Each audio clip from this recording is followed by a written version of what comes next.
The reading is taken from the book of Amos, chapter 5, starting at verse 18. Woe to you who long for the day of the Lord. Why do you long for the day of the Lord? That day will be darkness, not light. It will be as though a man fled from a lion only to meet a bear, as though he entered his house and rested his hand on the wall only for a snake to bite him.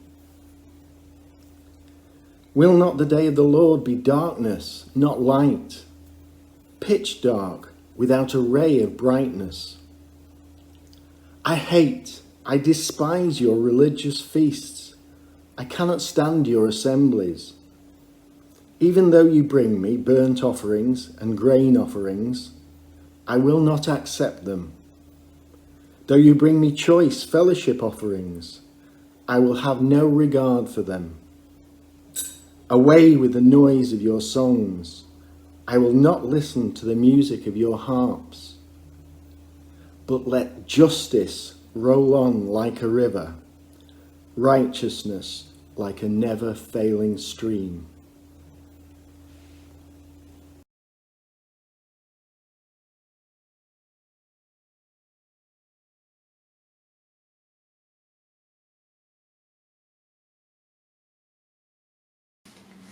Have you ever had one of those nightmares where you're running away from something and you can't get away? Even when you think you've reached a safe place and shut the door, you suddenly realise that the very thing you've been running from is now shut in there with you. This is a sort of nightmare situation that the prophet Amos is describing in the first few verses of the reading that we've just heard. Someone being chased by a lion, getting away, only to be attacked by a bear, somehow escaping again and at last reaching his home. Imagine him slamming the door shut on the angry bear and leaning exhausted on the wall, only to be bitten by the snake that was waiting there all the time. God is saying to the people that in just such a way, the consequences of their actions will pursue them.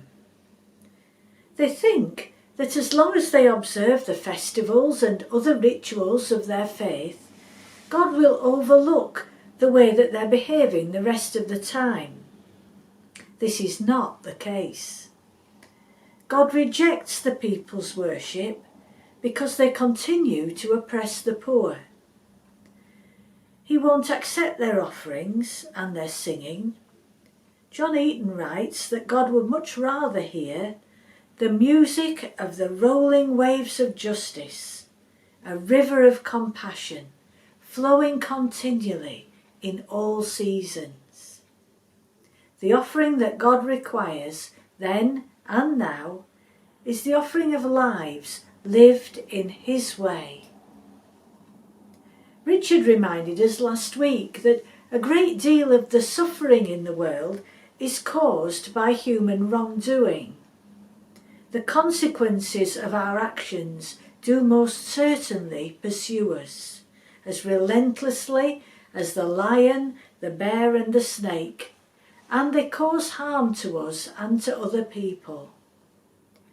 God has given us free will, and that includes the free will to make choices that harm us or do harm to others. The COVID-19 pandemic has emphasised the already existing inequalities in our society and across the world. Those who are living in poverty have been impacted more by the disease and more by the effects of lockdown. So hear the words of the prophet Amos. They're as relevant to us now as they were to the people of Israel to whom he first gave God's message. It's not enough to worship God with words, because words are just empty noise if those words aren't accompanied by sincere and wholehearted action. God calls us to work together to combat inequality and injustice and to grow a fairer, kinder society that reflects God's love for all people and his special concern for the lost, the broken and the poor. To let justice roll on like a river, righteousness like a never-failing stream. We're going to sing God of the Poor.